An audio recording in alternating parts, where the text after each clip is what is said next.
welcome to the Joyful House. Welcome to Once Upon a Storybook.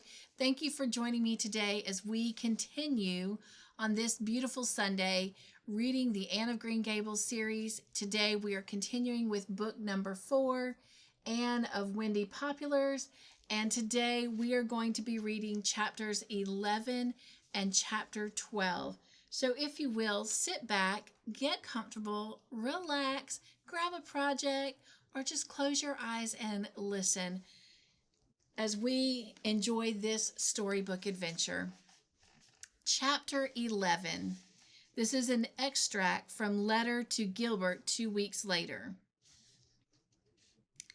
Esme Taylor's engagement to Dr. Lennox Carter is announced. By all I can gather from various bits of local gossip, I think he decided that fatal Friday night that he wanted to protect her and save her from her father and her family, and perhaps from her friends. Her plight evidently appealed to his sense of chivalry. Trix persists in thinking I was the means of bringing it about, and perhaps I did take a hand, but I don't think I'll ever try an experiment like that again. It's too much like picking up a lightning flash by the tail. I really don't know what got into me, Gilbert. It must have been a hangover from my old destination of anything savoring of Pringleism. It does seem old now. I've almost forgotten it. But other folks are still wondering. I hear Miss Valentine Cordelow say she isn't at all surprised I have won the Pringles over, because I have such a way with me. And the minister's wife thinks it's an answer to the prayer she put up. Well, who knows, but that it was. Jen Pringle and I walked part of the way home from school yesterday and talked of ships and shoes and sealing wax, of almost everything but geometry. We avoid that subject. Jen knows I don't know too much about geometry, but my own wee bit of knowledge about Captain Myram balances that. I lent Jen my Fox book of martyrs. I hate to lend a book I love. It never seems quite the same when it comes back to me. But I love Fox's Martyrs only because dear Miss Allen gave it to me for a Sunday school prize years ago. I don't like reading about martyrs because they always make me feel petty and ashamed. Ashamed to admit I hate to get out of bed on frosty mornings and shrink from a visit to the dentist. Well, I'm glad Esme and Trix are both happy. Since my own little romance is in flower, I am all the more interested in other people's. A nice interest, you know.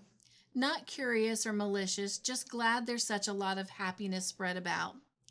It's still February, and on the convent roof the snows are sparkling to the moon.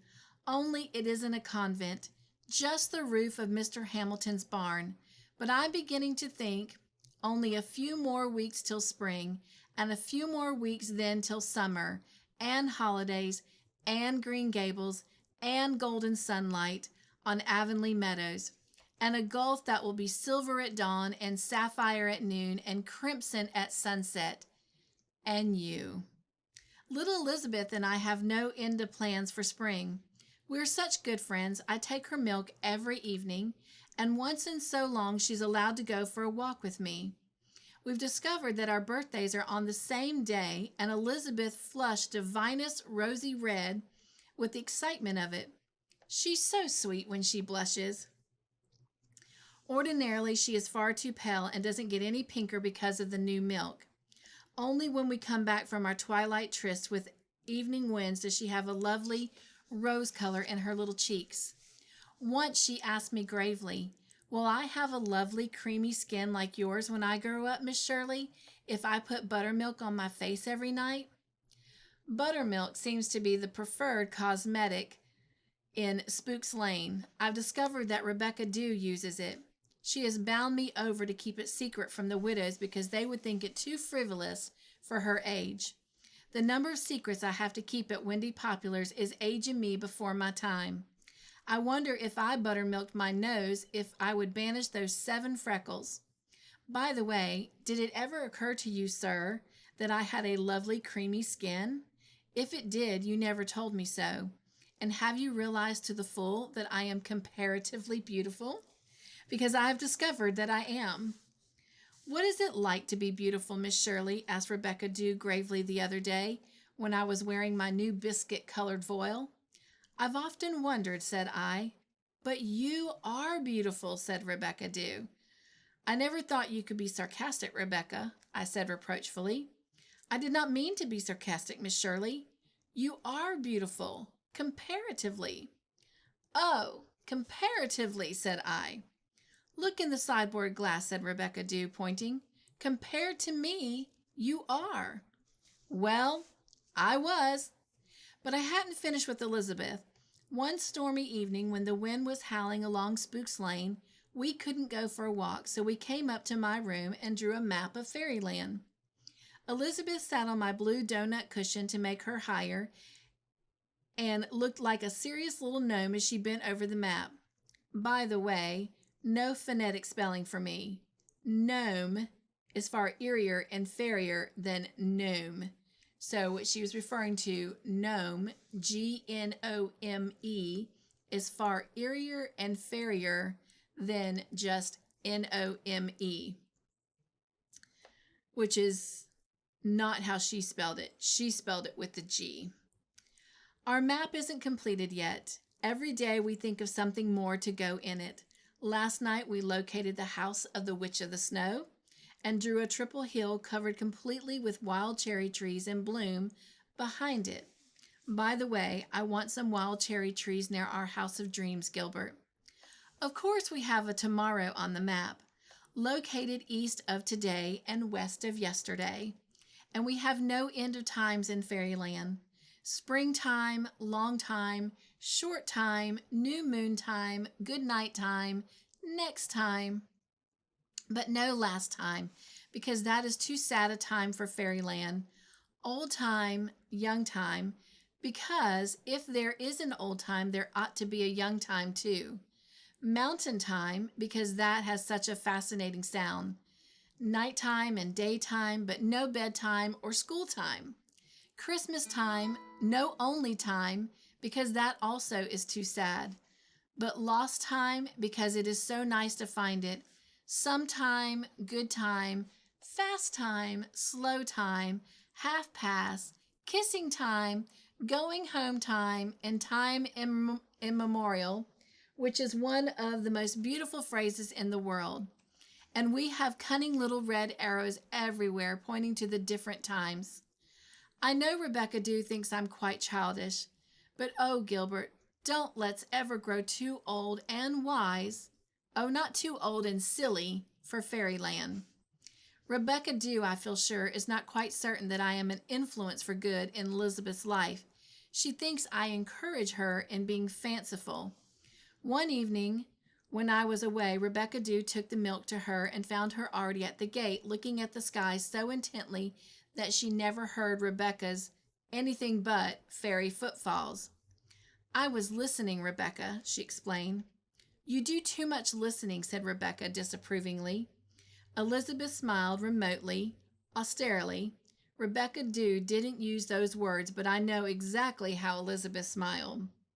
"You'd be surprised, Rebecca, if you knew what I hear sometimes," she said, in a way that made Rebecca Dew's flesh creep on her bones, or so she avers. But Elizabeth is always touched with fairy and what can be done about it. Your very Anniest Anne. P.S. 1. Never, never shall I forget Cyrus Taylor's face when his wife accused him of crocheting, but I shall always like him because he hunted for those kittens, and I like Esme for standing up for her father under their supposed wreck of all her hopes. P.S. 2. I've put in a new pen, and I love you because you aren't pompous like Dr. Carter, and I love you because you haven't got sticky out ears like Johnny, and the very best reason of all, I love you for just being Gilbert. Chapter 12, Windy Poplars, Spook Lane, May 30th. Dearest and then more dear, it's spring. Perhaps you, up to your eyes in a welter of exams in Kingsport, don't know it, but I'm aware of it from the crown of my head to the tip of my toes. Summerside is aware of it. Even the most unlovely streets are transfigured by arms of bloom reaching over old board fences and a ribbon of dandelions in the grass that border the sidewalks. Even the China lady on my shelf is aware of it, and I know if I could only wake up suddenly enough some night, I'd catch her dancing a pas seul in her pink gilded heel shoes. Everything is calling spring to me. The little laughing brooks, the blue hazes on the Storm King, the maples in the grove when I go to read your letters, the white cherry trees along Spook's Lane, the sleek and saucy robins hopping defiance to Dusty Miller in the backyard, the creeper hanging greenly down over, down over the half door to which little Elizabeth comes for milk, the fir trees preening the new tassel tips around the old graveyard, even the old graveyard itself, where all sorts of flowers planted at the heads of the graves are budding into leaf and bloom, as if to say, even here, life is triumph over death. I had a really lovely prowl about the graveyard the other night. I'm sure Rebecca Dew thinks my taste in walks frightfully morbid. I can't think why you have such a hankering after that unchancy place, she says. I roamed over it in the scented green cat's light and wondered if Nathan Pringle's wife really had tried to poison him. Her grave looked so innocent with its new grass and its June lilies that I concluded she had been entirely maligned. Just another month and I'll be home for vacation. I keep thinking of the old orchard at Green Gables with its trees now in full snow, the old bridge over the lake of shining waters, the murmur of the sea in your ears, a summer afternoon in Lover's Lane, and you. I have just the right kind of pen tonight, Gilbert, and so, 2 pages omitted. I was around at the Gibsons this evening for a call. Marilla asked me some time ago to look them up because she once knew them when they lived in White Sands. Accordingly, I looked them up and have been looking them up weekly ever since because Pauline seems to enjoy my visits and I'm so sorry for her. She is simply a slave to her mother, who is a terrible old woman. Mrs. Adeniram Gibson is 80 and spends her days in a wheelchair. They moved to Summerside 15 years ago. Pauline, who is 45, is the youngest of the family, all her brothers and sisters being married and all of them determined not to have Mrs. Adeniram in their homes. She keeps the house and waits on her mother hand and foot. She's a little pale, fawn-eyed thing with golden brown hair that is still glossy and pretty. They're quite comfortably off if it were not for her mother. Pauline could have a very pleasant, easy life. She just loves church work and would be perfectly happy attending Ladies' Aid and missionary societies, planning for church suppers and welcome socials, not to speak of exulting proudly in being the possessor of the finest wandering Jew in town. But she can hardly ever get away from the house, even to go to church on Sundays.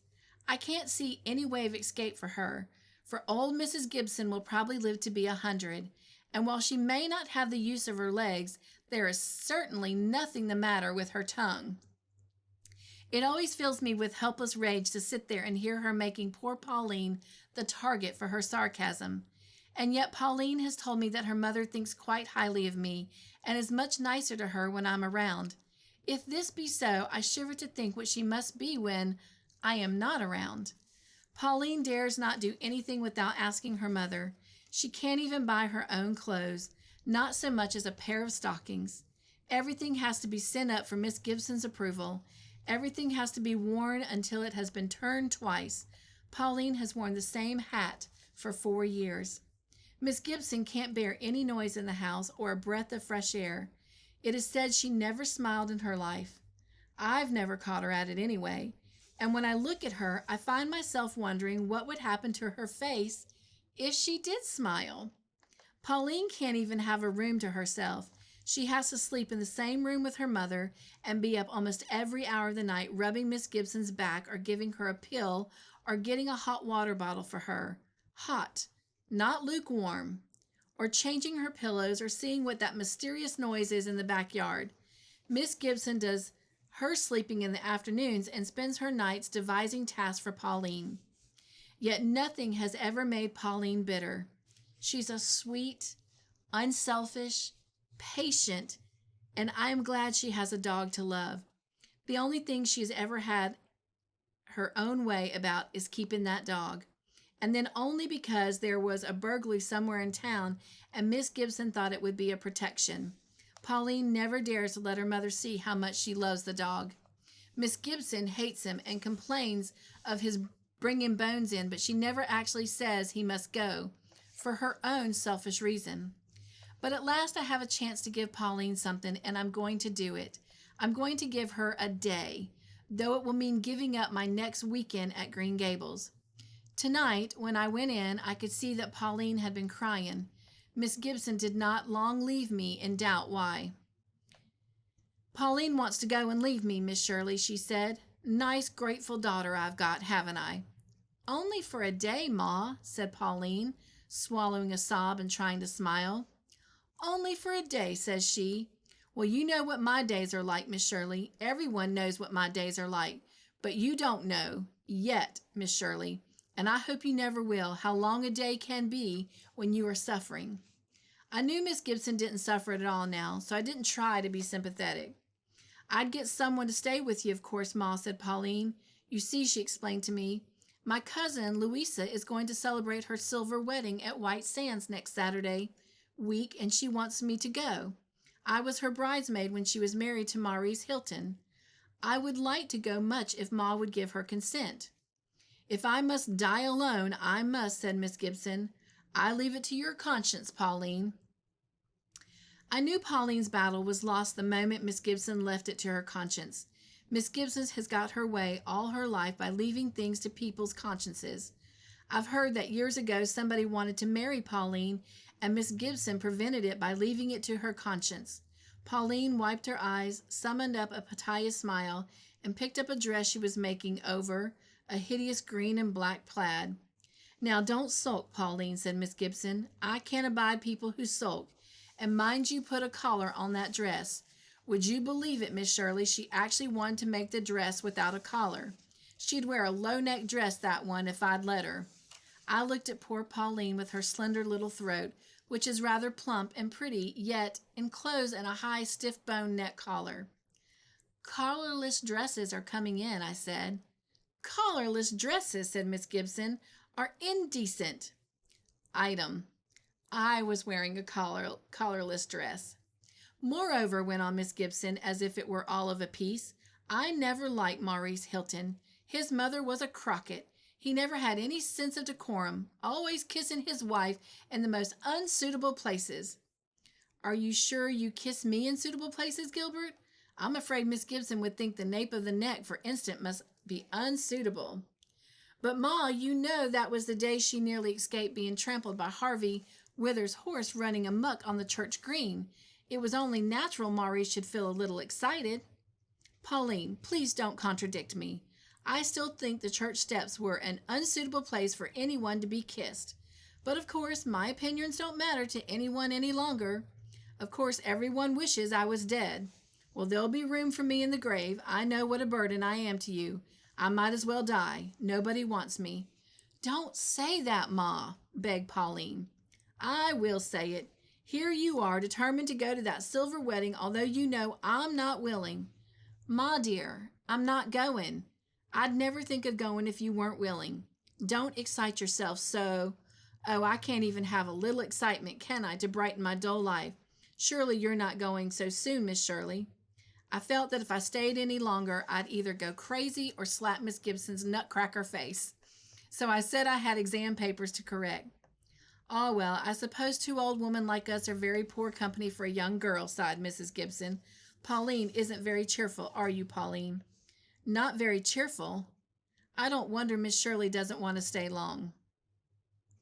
Pauline came out to the porch with me.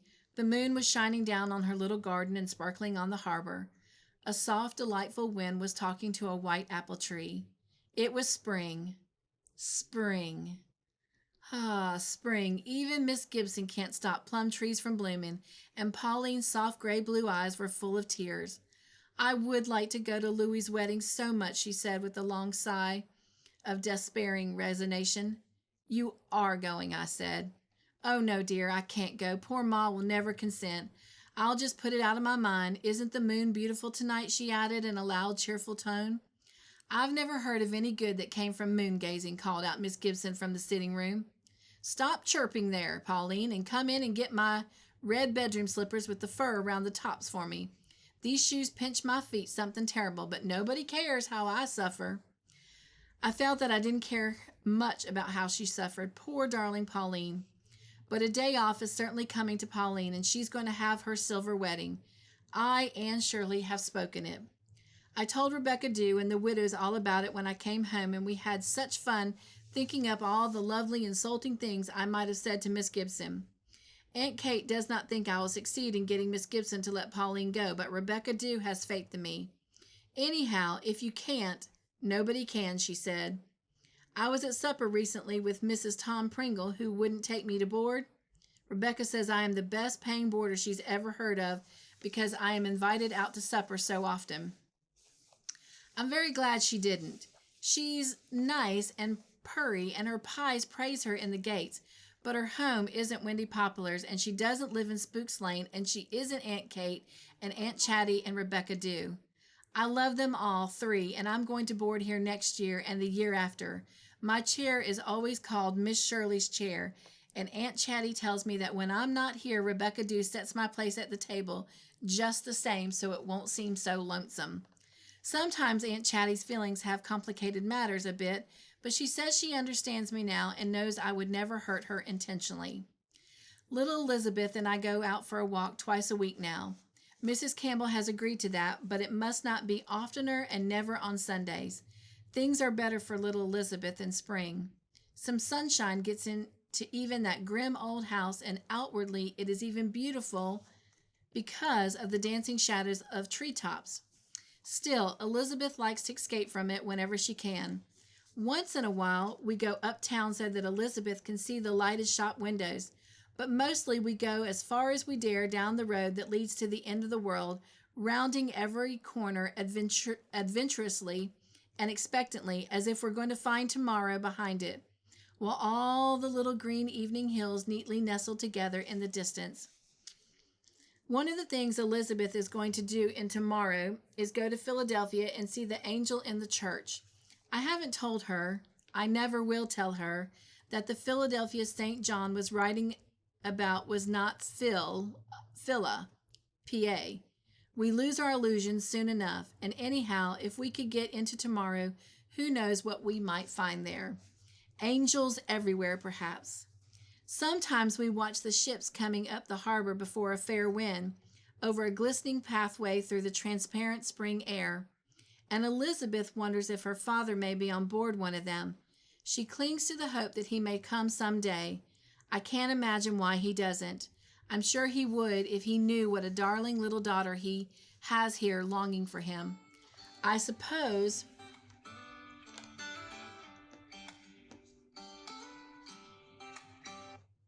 Sorry about that. I suppose he still thinks of her as a little baby who cost his wife her life.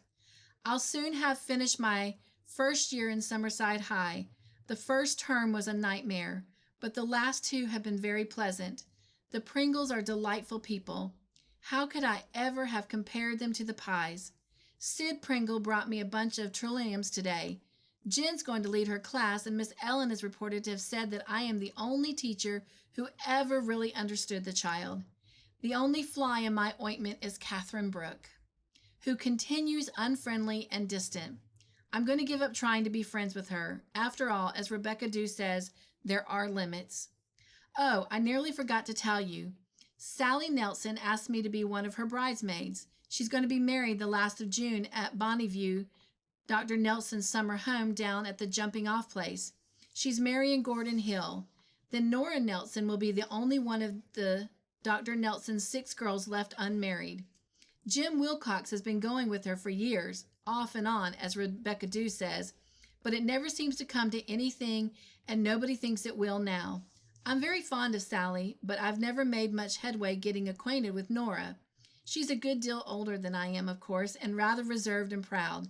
Yet, I'd like to be friends with her. She isn't pretty or clever or charming, but somehow she's got a tang. I've a feeling she'd be worthwhile. Speaking of weddings, Esme Taylor was married to her PhD last month, and it was on Wednesday afternoon. I couldn't go to the church to see her, but everyone says she looked very beautiful and happy, and Lennox looked as if he knew he had done the right thing and had the approval of his conscience. Cyrus Taylor and I are great friends. He often refers to the dinner, which he has come to consider a great joke on everybody. I've never dared sulk since, he told me. Mama might accuse me of sewing patchwork next time. And then he tells me to be sure and give his love to the widows. Gilbert, people are delicious and life is delicious, and I am forevermore yours. P.S. Our old red cow down at Mr. Hamilton's has a spotted calf. We've been buying our milk for 3 months from Lou Hunt. Rebecca says we'll have cream again now, and that she has always heard the Hunt well was inexhaustible, and now she believes it. Rebecca didn't want that calf to be born at all. Aunt Kate had to get Mr. Hamilton to tell her that the cow was really too old to have a calf before she would consent. Well, thank you for joining me for this storybook adventure. I hope you enjoyed those 2 chapters. We will continue our adventure next Sunday. And until then, be joyful, be the joy in everything you do, and have an absolutely amazing week. So sorry, it's a busy time of the day. People are trying to get in touch with me. All right, take care. I love you. Nugs and joy. Thanks for coming to the Joyful House.